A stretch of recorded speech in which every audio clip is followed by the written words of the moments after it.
Assalamualaikum warahmatullahi wabarakatuh. Waalaikumsalam warahmatullahi wabarakatuh. Alhamdulillahilladzi ja'ala 'idan li'ibadihi al-mu'minin wa khatama bihi syahra siyama lil mukhlisin.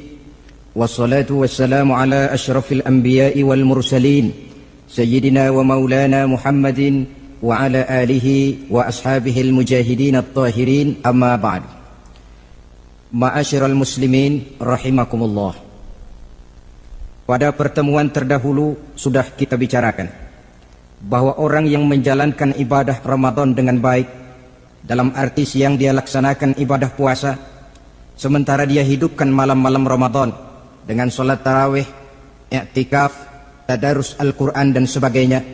Orang yang semacam itu keluar dari Ramadan dijanjikan oleh Allah, ghufira lahu ma taqaddama min zambihi, diampunkan segala dosa yang pernah dia kerjakan. Sehingga ia keluar dari bulan Ramadan seperti bayi baru dilahirkan oleh ibunya, bersih, tidak punya dosa kepada Allah lantaran sudah dibersihkan oleh ibadah Ramadan. Jadi dalam Islam dosa itu ditebus dengan taubat, dengan amalan kita sendiri, bukan dengan uang, tidak juga dengan beras. Saya percaya kalau dosa bisa ditebus dengan beras misalnya, barangkali Menteri Pertanian akan lebih dulu masuk surga. Kalau dosa bisa ditebus dengan uang, mungkin Gubernur Bank Sentral atau para Menteri Keuangan akan menjadi penghuni surga nomor wahid. Dalam Islam, dosa ditebus dengan taubat kepada Allah.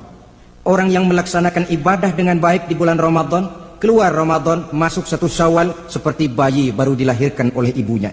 Pantas dia mengucapkan minal aidin, semoga kami termasuk orang yang kembali kepada fitrah, suci, bersih.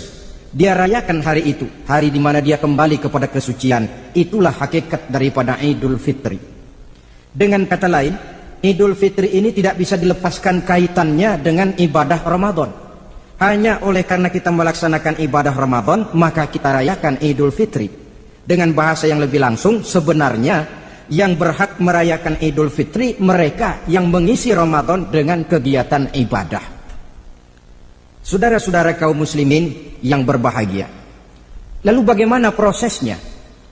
Yang pertama, manakala datang senja akhir Ramadan, wajiblah kita mengeluarkan zakat fitrah. Sebab Rasulullah sallallahu alaihi wasallam bersabda, "Saumul 'abdi mu'allakun ma baina as-sama'i wal ardi hatta yu'addiya shadaqatal fitri." Sesungguhnya puasa seorang hamba bergantung antara langit dan bumi, yakni belum diterima oleh Allah sampai dia mengeluarkan zakat fitrahnya. Memang boleh mengeluarkan zakat fitrah itu sejak awal Ramadan, itu waktu yang dibolehkan. Jadi saudara tidak mau sibuk begitu 2 hari puasa lalu bayar zakat fitrah, boleh. Tetapi waktu yang wajib sejak terbenam matahari akhir Ramadan. Waktu yang terbaik untuk membayar zakat fitrah selesai sholat subuh sebelum orang berangkat melaksanakan sholat Idul Fitri.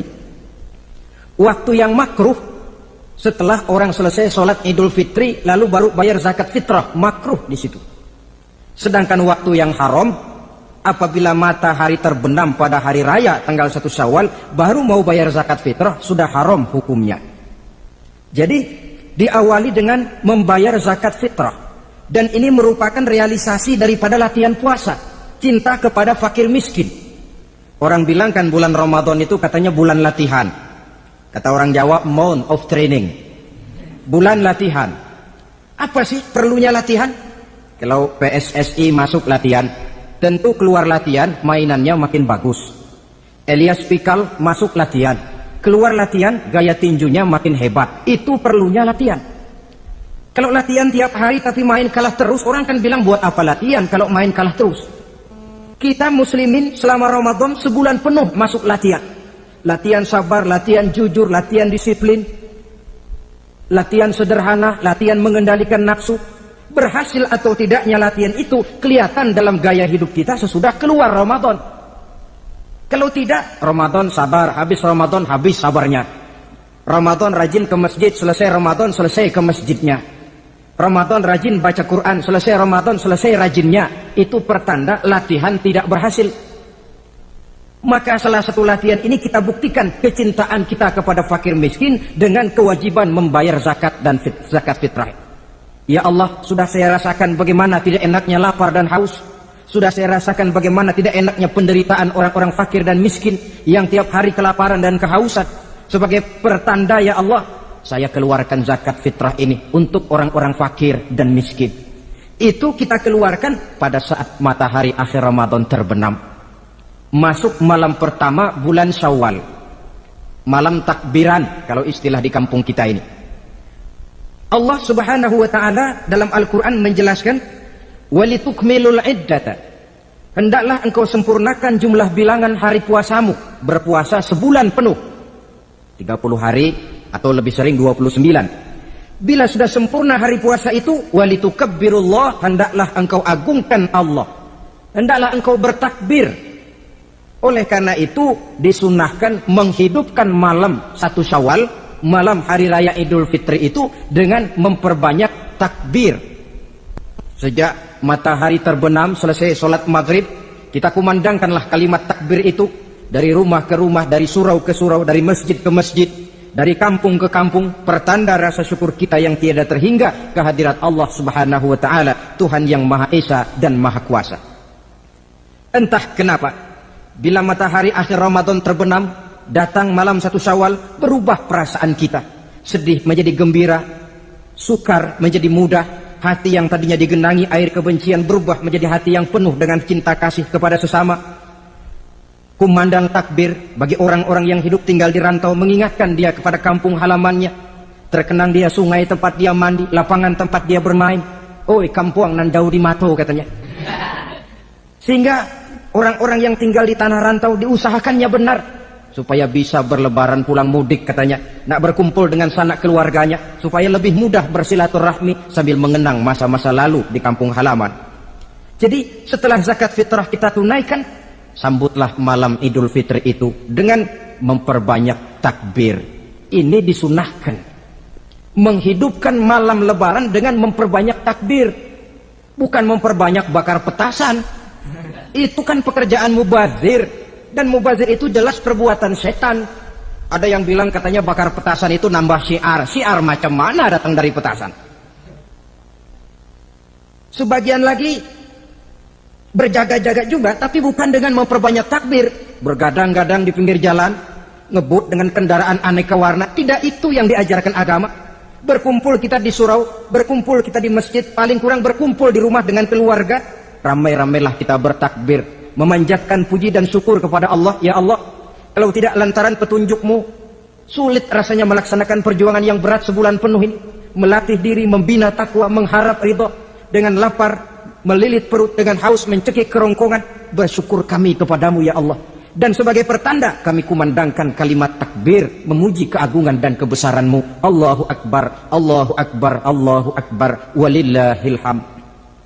Saudara-saudara kaum muslimin rahimakumullah, di dalam satu hadis dari Ubadah bin Samit diriwayatkan oleh Imam Tabrani, bersabda Rasulullah sallallahu alaihi wasallam, "Man ahya lailatal fitri lam yamut qalbuhu yauma tamutul qulubi."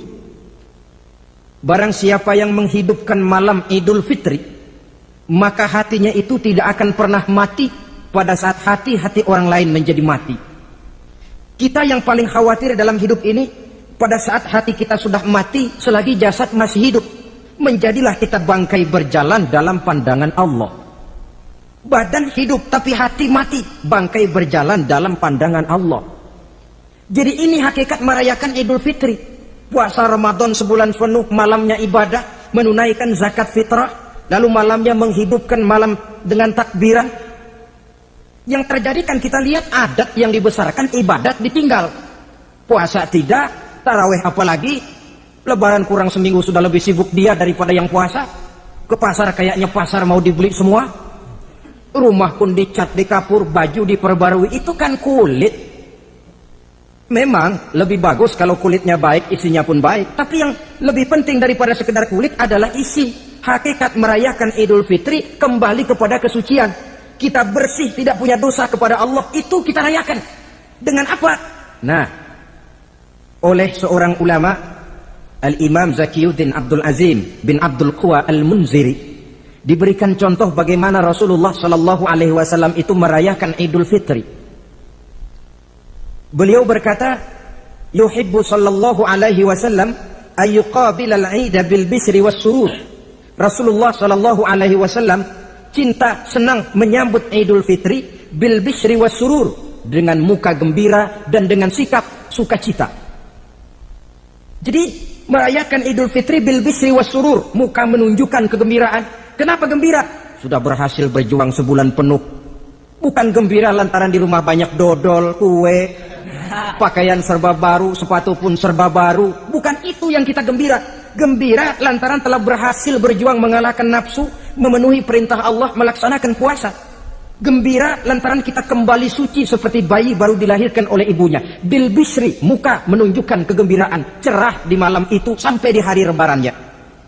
Jadi walaupun barangkali oleh karena kesulitan ekonomi tidak terbeli itu baju yang baru, tidak terbeli itu sepatu yang baru, tidak terbeli itu makanan dan kue seperti tetangga, jangan sampai mengurangi kegembiraan kita. Tidak boleh menyambut lebaran itu dengan manyun. Tahu manyun? Mukanya sudah macam asam sama kukusan.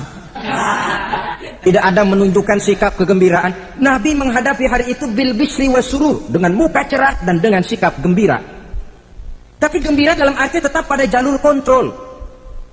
Lalu apa lagi? Wat taubatu lillahi ta'ala, dengan tetap melaksanakan taubat kepada Allah. Wan nadam 'alal khataya, menyesal terhadap segala kesalahan yang pernah dikerjakan. Itu yang dilakukan baginda Nabi di hari raya. Wa masalihatil khusum, memperbaiki orang-orang yang bermusuhan. Wal akhzi binasiril mazlum, menolong orang-orang yang teraniaya. Wasillatil arham, melaksanakan silaturahmi. Wal ihsan ilal fuqara, berbuat kebaikan kepada kaum fakir miskin. Wa ziyaratil aqarib, menziarahi, mengunjungi kaum kerabat. Itu hakikat di dalam melaksanakan Idul Fitri. Jadi jangan terbalik, sudah merasa baju baru, ini kan lebaran, merdeka. Kalau kemarin Ramadan kita dikekang, tidak boleh begini, tidak boleh begitu, sekarang sudah keluar Ramadan, merdeka. Lalu dirayakannya Idul Fitri dengan bermabuk-mabukan, dengan judi, dengan perbuatan zina. Itu sama saja dengan baju baru habis dicuci, sudah diceburin lagi ke dalam comberan. Ini kan ibarat baju masuk Ramadan dicuci sebersih-bersihnya, keluar Ramadan masuk lebaran, tetaplah berusaha menjaga kebersihan itu. Kalau ditinggalkan Ramadan merasa merdeka, melemparkan lagi diri ke lembah dosa, sama saja baju yang sudah putih, bersih, ditriska bagus-bagus, tapi lalu dilemparkan lagi ke dalam comberan. Na'udzubillah min zalik. Saudara-saudara kaum muslimin yang berbahagia, jadi setelah zakat fitrah kita bayar, hidupkan malam Idul Fitri itu dengan mengumandangkan kalimat takbir. Lalu bila datang sholat subuh di pagi hari pertama bulan Syawal, kita laksanakanlah sholat subuh itu berjamaah. Jangan sampai terbalik, saking kepengennya sholat Idul Fitri, subuhnya enggak. Ini kan sama saja kata orang nyari jarum kampak hilang. Tak membela yang sunnah, yang wajib disia-siakan. Sholat Idul Fitri itu sunnah saja hukumnya, sholat subuh wajib. Masakan yang wajib kita tinggalkan, lalu yang sunnah kita kejar-kejar? Terbalik tentunya. Lalu manakala usai kita sholat subuh masih mengumandangkan takbir, bersiap-siaplah kita untuk berangkat menunaikan sholat Idul Fitri 2 rakaat, lalu diiringi dengan khutbah hari raya Idul Fitri, 2 khutbah seperti khutbah Jumat itu, khutbah pertama dan khutbah kedua. Kalau selesai melaksanakan sholat Idul Fitri, maka kembalilah kita ke rumah dengan suasana gembira. Untuk apa? Untuk berhalal bihalal. Istilahnya untuk berlebaran, saling meminta maaf. Kenapa? Dengan ibadah Ramadan, dosa kita kepada Allah insya Allah bersih. Tapi kan kita tidak cuma berbuat dosa kepada Allah, kita juga berbuat salah kepada sesama manusia. Dosa kepada Allah, taubat langsung kepadanya, sonder pakai calo. Tidak bisa saudara bikin dosa kepada Allah, datang ke rumah saya, Pak inilah saya kasih uang, tolong mintakan taubat saya kepada Allah. Ya tidak bisa. Dosa kepada Allah langsung bertaubat kepadanya. Tapi dosa kepada sesama manusia, Allah belum akan memberikan ampun kalau kita belum minta maaf kepada yang bersangkutan. Ini sulitnya. Kalau saudara dosa meninggalkan sholat, tobat kepada Allah. Tapi kalau dosa kepada sesama manusia, saudara mencuri sendal orang, cara taubatnya bagaimana? Pertama menyesal, kenapa mencuri? Yang kedua, berjanji tidak akan mencuri lagi. Yang ketiga, meninggalkan perbuatan mencuri. Dan yang keempat, sendal orang pulangin. Tidak bisa saudara mencuri sendal, Tuhan taubat, nggak lagi-lagi nyolong sendal, tapi sendal orang dibokap terus, nggak dipulang-pulangin, ya tidak termasuk taubat itu. Itulah sebabnya selesai sholat Idul Fitri, kita pun meminta maaf. Nah, siapa yang harus lebih utama kita mintakan maaf? Satu riwayat menjelaskan bahwa selesai sholat Idul Fitri, para sahabat mendengar Rasul mengucapkan amin sampai 3 kali. Amin, amin, amin. Heran para sahabat. Ini Rasulullah tidak ada angin, tidak ada hujan. Kenapa amin sampai 3 kali? Mereka pun bertanya, ya Rasul, tadi amin sampai 3 kali kenapa? Kalian tidak tahu? Tidak tahu ya Rasul. Begini. Tadi itu selesai sholat, turun malaikat Jibril kepada saya. Beliau berkata, ya Muhammad, saya hendak berdoa kepada Allah. Maukah kau mengaminkan? Silahkan Jibril, berdoalah, saya akan mengaminkan. Rasul berdoa, Nabi mengaminkan. Doanya berisi 3 macam permohonan, maka Rasul pun 3 kali mengucapkan amin. Logikanya, kalau sudah malaikat Jibril yang berdoa, lalu Rasul yang mengaminkan, apa iya doanya itu meleset? Apa isi doa malaikat Jibril? Yang pertama doa beliau, ya Allah, hari ini, 1 Syawal ketika itu, saya mohon kepadamu, janganlah engkau terima puasa dan ibadahnya anak yang durhaka kepada kedua orang tuanya. Rasul di belakang, amin. Anak yang durhaka kepada ibu bapaknya. Ya Ramadan dia puasa di siang hari, malam dia taraweh, dia tadarus Al-Quran. Kalau sudah durhaka kepada ibu bapaknya, ibadahnya didoakan oleh malaikat Jibril, diaminkan oleh Rasul agar tidak diterima oleh Allah Subhanahu wa ta'ala. Sebab itu manakala usai sholat Idul Fitri, pulang kita ke rumah, bersimpuhlah kepada ibu bapak, meminta maafnya, meminta ridhonya. Ibu kita yang telah mengandungkan kita, melahirkan kita antara pilihan hidup dan mati. Bapak yang pergi pagi pulang sore peras keringat banting tulang untuk mendidik dan membesarkan kita. Demi setelah kita yang anak ini jadi orang, kadang-kadang lupa kacang akan kulitnya. Bagaimanapun tinggi status sosial seorang anak, bagaimanapun banyak gelar di sandangnya, bagaimanapun kayanya dia, kalau sudah durhaka kepada kedua orang tuanya, alamat hidup tidak akan memperoleh keberkahan. Doa malaikat Jibril yang kedua, ya Allah, hari ini saya mohon kepadamu, jangan engkau terima puasa dan ibadahnya suami istri yang tidak saling memaafkan.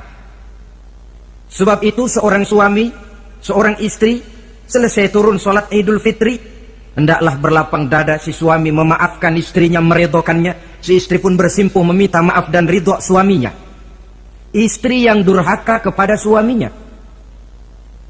Sebab itu tidak heran kalau Rasul dalam satu hadis pernah menjelaskan, ayyumma imra'atin matat wa zawjuha anha radin illa dakhalatil jannah.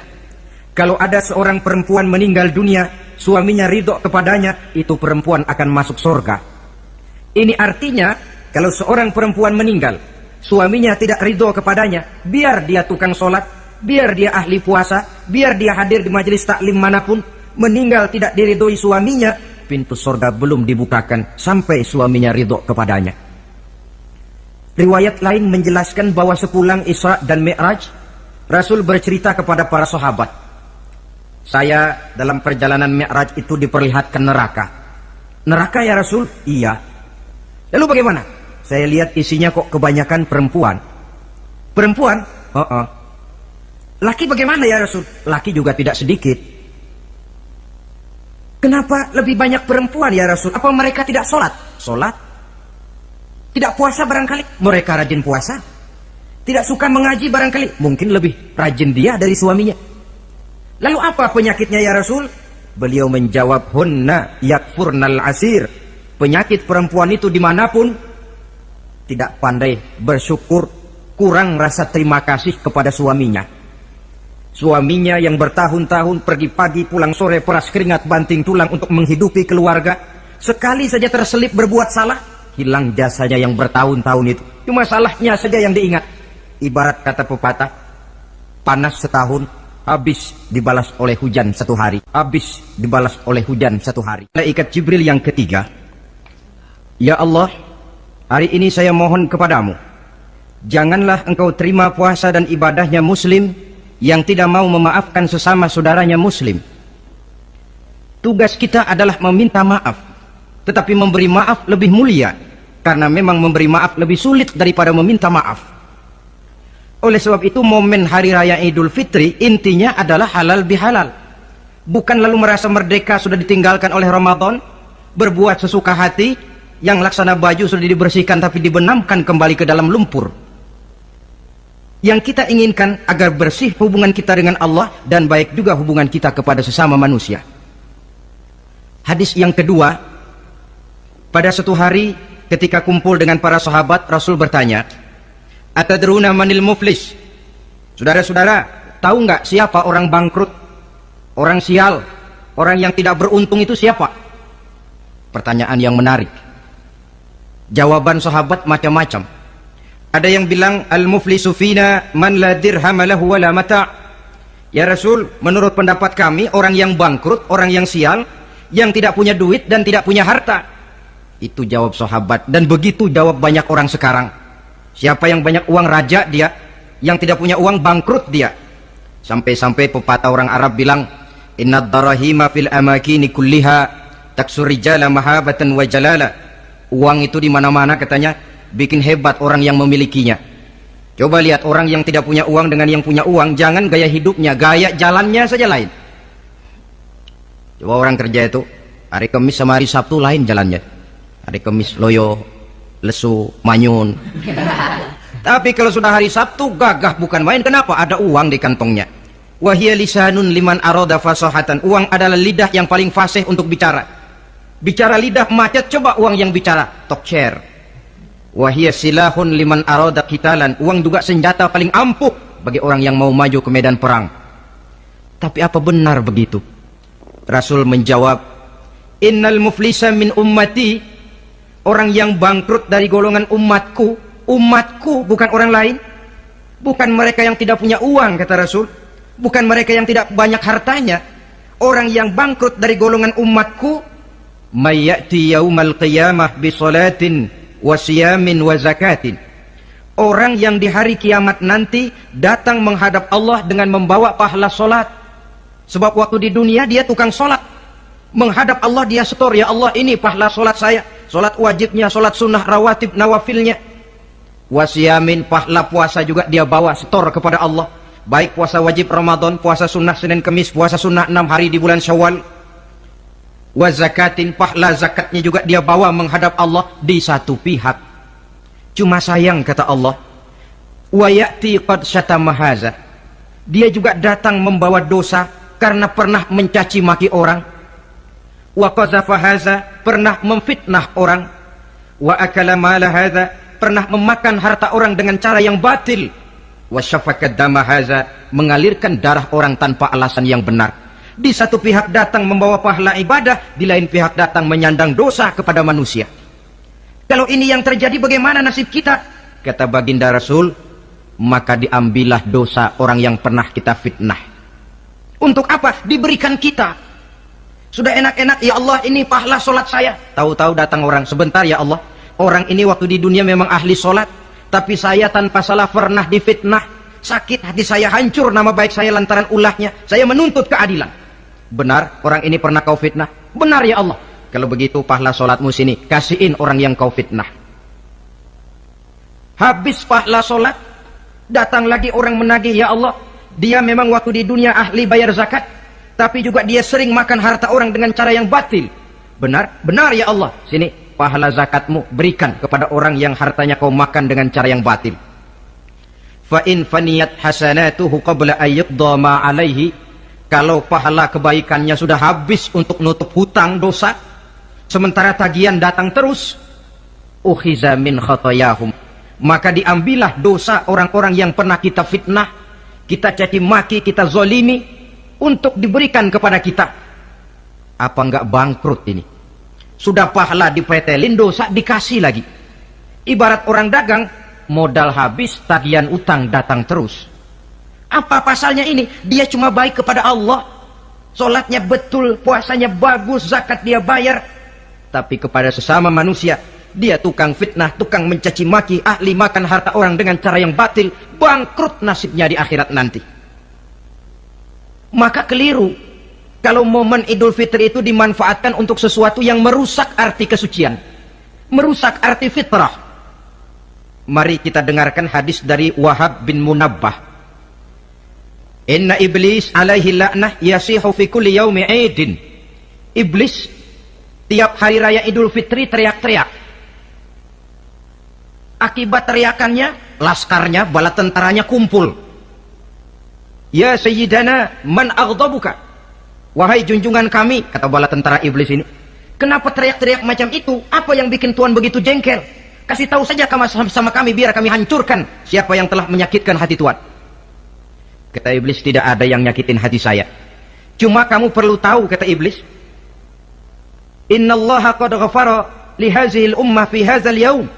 Hari ini, hari Idul Fitri, Allah telah mengampunkan dosa umat yang berpuasa. Itu yang nyakitin hati saya. Setengah mati saya menggoda mereka supaya mereka mabuk, supaya mereka zina, supaya mereka judi, supaya mereka merusak.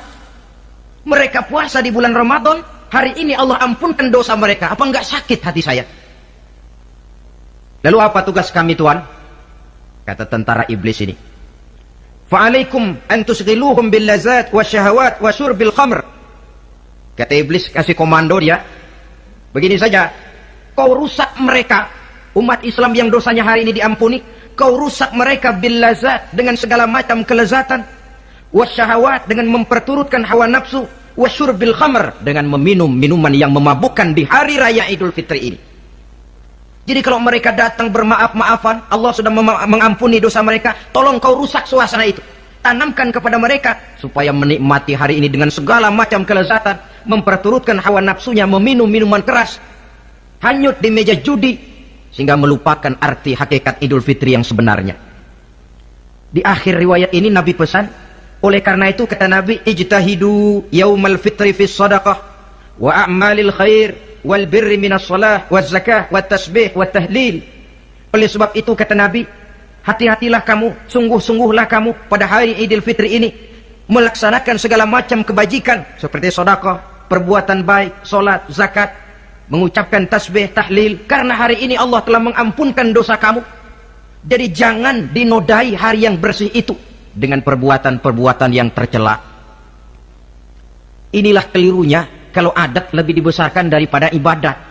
Kalau menyambut Idul Fitri itu yang lebih diutamakan baju barunya, pakaian serba barunya, rumah serba bersihnya, lalu fasilitas serba adanya, lupa kepada intinya, manusia akan mudah terjerumus menodai hari yang suci dengan perbuatan yang kotor.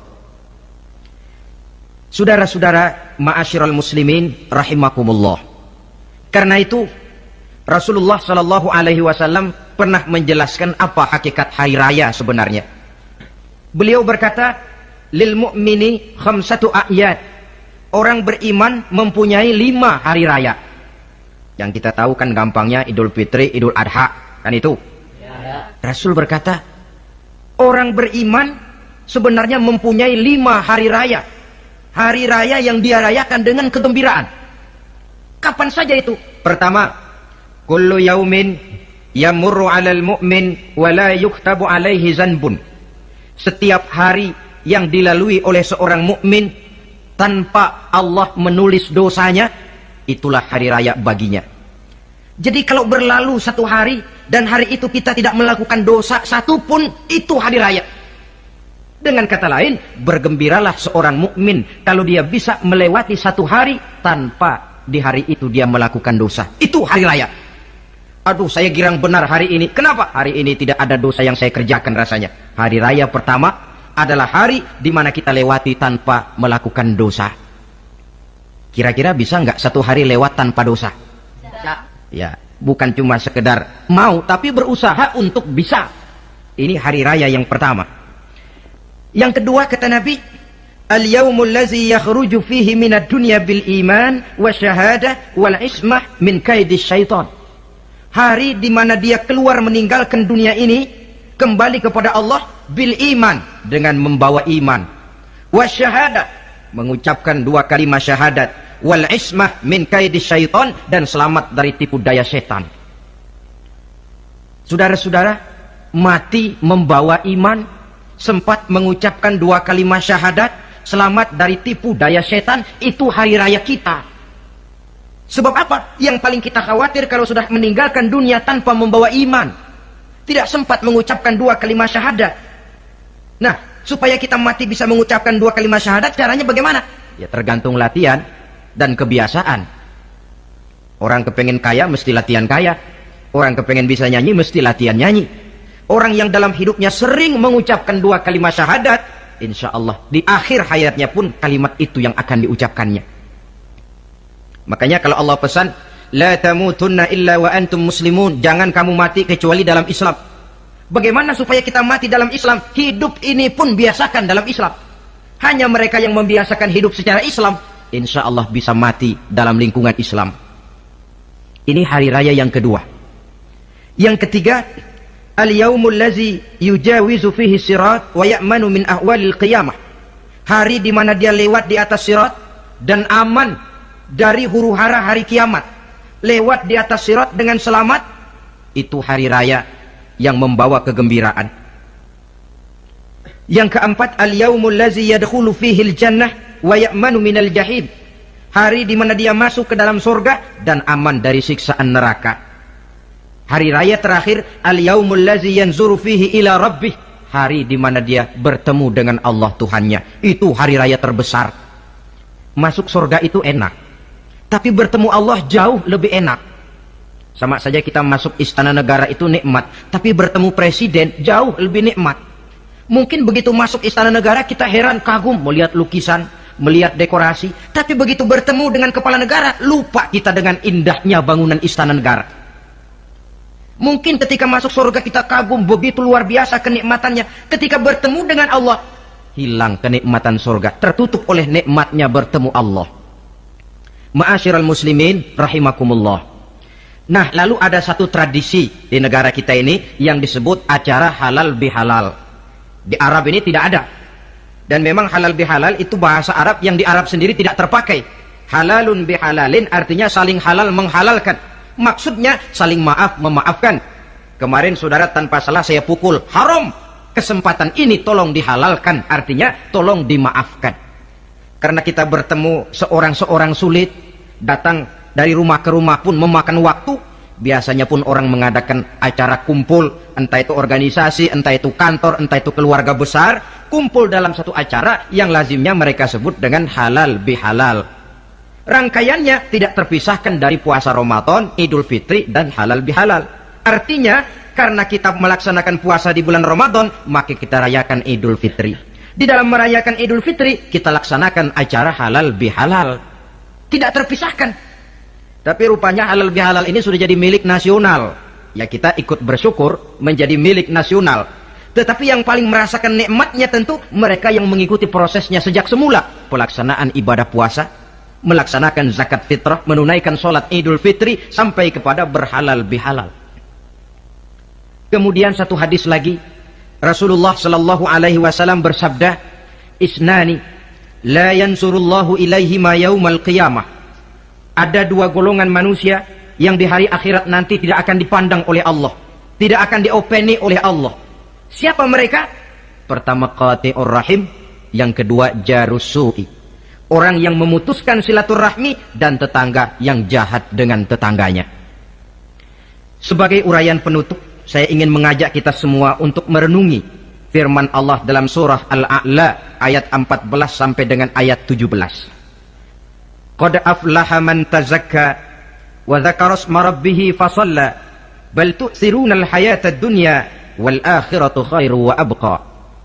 Qad aflaha man tazakka, sungguh telah beruntunglah orang-orang yang membersihkan dirinya. Ada yang mentafsirkan sungguh beruntung orang-orang yang telah menunaikan zakatnya. Sebab apa? Diri, jiwa ini kan bukan milik kita, milik Allah. Kita ini cuma hak pakai. Seperti saudara ini baju saya, saudara punya hak pakai. Kalau waktu saya ambil baju itu kotor, tentu marah saya sebagai pemiliknya. Tetapi ketika saya ambil baju itu memang bersih, terpelihara dengan baik, senang hati saya. Qad aflaha man tazakka, Sungguh telah beruntung orang-orang yang membersihkan jiwanya. Dia puasa di bulan Ramadan, malamnya dia tarawih, zakat fitrah pun dia bayar. Wa dzakara isma rabbih, lalu dia menyebut nama Tuhannya dengan mengumandangkan takbir, bersahut-sahutan di malam hari raya Idul Fitri itu. Fasalla, lalu dia laksanakan salat Idul Fitri. Lalu apa? Bal tu'sirunal hayatad dunya. Tapi mengapa kamu lebih memilih gemerlapnya dunia? Melupakan inti, melupakan isi dengan mengambil kulit. Merayakan Idul Fitri dengan lupa diri, lupa daratan, bermabuk-mabukan, tenggelam di meja judi, hanyut di lembah zina. Bal tu'sirunal hayatad dunya. Kau utamakan megahnya dunia, kau kejar gemerlapnya dunia, kau lupa hakikat Idul Fitri itu. Wal akhiratu khairun wa abqa. Padahal akhirat itu lebih baik dan lebih kekal bagi kamu. Dunia yang segala kemampuan yang ada kita kerahkan untuk mengejarnya merupakan kenikmatan yang kalau ketimbang kenikmatan akhirat, berapalah lamanya. Umur orang sekarang paling panjang 80 tahun, jarang yang sampai 100. Jadi kalau Nabi mengatakan ad-dunya sijnul mu'min wa jannatul kafir, dunia adalah penjara bagi orang mukmin dan surga bagi orang kafir, itu betul. Yang salah kadang-kadang hadis ini digunakan sebagai senjata untuk menghantam orang Islam menjadi lemah. Dunia penjara bagi orang mukmin. Apanya yang dipenjara? Nafsunya. Dalam kehidupan di dunia ini, seorang mukmin tidak bebas memperturutkan hawa nafsunya, dipenjara nafsunya. Wa jannatul kafir, tapi dunia ini surga bagi orang kafir. Tidak ada lagi merupakan penjara, dia bebas memperturutkan hawa nafsunya. Dilarang tidak terlarang, dicegah pun tidak tercegah. Kalau habislah dunia, habislah sudah surganya sampai di situ. Bila datang ajal, selesailah sudah kesenangannya sampai di situ. Saudara-saudara, ma'asyiral muslimin rahimakumullah. Oleh karena itu, janganlah di dalam merayakan Idul Fitri ini kita mengutamakan kulit dengan melepaskan isinya. Hari raya fitrah, hari raya kesucian yang seharusnya dirayakan dalam suasana kesucian. Jangan dinodai dengan perbuatan-perbuatan kotor yang akan mengundang dosa di dalam kehidupan kita. Sehingga 1 bulan latihan di dalam Ramadan ini mewarnai kehidupan kita 11 bulan berikutnya. Tanda bahwa latihan berhasil, keluar Ramadan, gaya hidup kita makin baik. Ada kesinambungan. Jangan cuma Ramadan bisa sabar, selesai Ramadan, selesai sabarnya. Ramadan rajin ke masjid, selesai Ramadan, selesai rajinnya. Ramadan cinta kepada yatim piatu dan fakir miskin, selesai Ramadan malah kejam kepada yatim dan orang-orang miskin. Latihan tidak akan membawa hasil seperti yang diharapkan. Puncaknya, tercapailah tujuan daripada pelaksanaan ibadah puasa, la'allakum tattaqun, agar dengan pelaksanaan ibadah puasa kamu menjadi manusia yang bertakwa kepada Allah. Bukankah di sini harga dan nilai daripada manusia? Jadi puasa dengan kemampuan mengendalikan diri, dengan kesederhanaan, dengan disiplin, dengan cinta kepada fakir miskin, seluruhnya bertujuan membentuk manusia yang bertakwa. Dan saya yakin bukan suatu kebetulan kalau di dalam GBHN, garis besar haluan negara kita, dirumuskan bahwa tujuan pendidikan di Indonesia membentuk manusia yang bertakwa kepada Tuhan Yang Maha Esa. Saya yakin itu bukan kebetulan. Saya percaya itu bukan hasil lamunan, karena yang duduk di DPR, MPR orang bonafid semua. Tujuan pendidikan, apapun nama pendidikan itu, harus mengarahkan, membawa manusia Indonesia menjadi orang yang bertakwa kepada Tuhan. Dan dalam artian kita, takwa itu tidak lain kemampuan melaksanakan segala yang diperintah Allah dan kesanggupan menjauhi segala yang dilarangnya. Ma'asyiral muslimin rahimakumullah.